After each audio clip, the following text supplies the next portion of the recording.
I know, we've all had it, the book report, essay, the well-developed essay, whatever you want to call it. We've all had to write one of those, and there's multiple ways to approach it, of course. You could obviously take the time to read the book, annotate it throughout, make note of any literary devices, and craft a well-developed essay.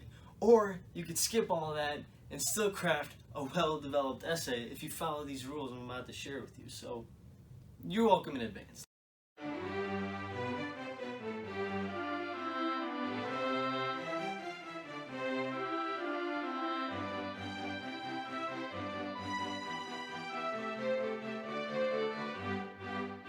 I don't want to waste my time reading a book, neither do you. So lucky for you guys, I've put together 3 brilliant rules to follow whenever writing a book report, essay, or highly developed essay, whatever you want to call it. And if you follow these, your paper will be exquisite. Let's go. Alright guys, so the first rule of thumb is never judge a book by its cover, but by its title. From the title alone, we could easily determine what the plot of the novel will be about. For instance, let's say we have the novel The Hunchback of Notre Dame. Well, using our inferencing skills, we can infer that this is going to be a book about football, something with sports, since Notre Dame is a pretty notorious college football team. However, to play football, you gotta be athletic and coordinated, and it might be difficult for someone with a hunchback. However, like every good story, it's about a main character who overcomes obstacles to seek an ambition. So if I were writing an essay on this, what I would talk about is how I would tie in, football with the human endeavors, overcoming obstacles to ultimately achieve a goal or dream.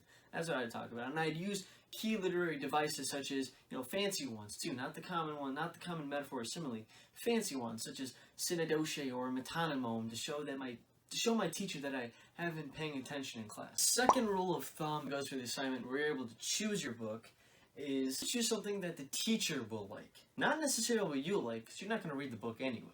You want to choose something that is easy to write about and your teacher will approve of.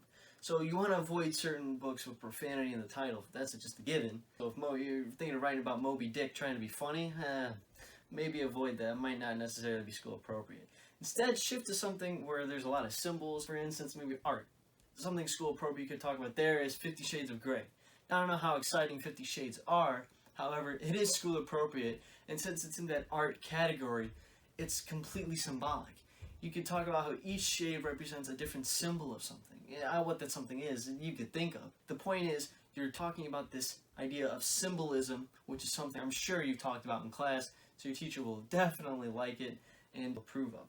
And the third rule of thumb is probably as good as it comes.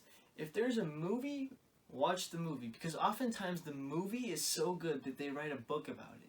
Your famous movies such as The Great Gatsby or Romeo and Juliet starring Leonardo DiCaprio or To Kill a Mockingbird, these movies were so popular that people decided to write books about them. So if you watch the movie, you'll get a gist of the book in about an hour and a half versus, taking the time to actually read it. We don't want to do that. And then you could write your well-developed essay, and your teacher won't suspect a thing. Works like a charm. That's it for today's video, guys. I hope you can put these tips to use. Hopefully they work out well. And for you literary folk out there, I know those literary devices are pronounced as synecdoche and metonymy. Again, that's for comic effect. Feel free to check out some other videos and stay tuned for some future content. Go ahead and hit that subscribe button. That'll help me out a lot. Also, thank you guys, and see you next time.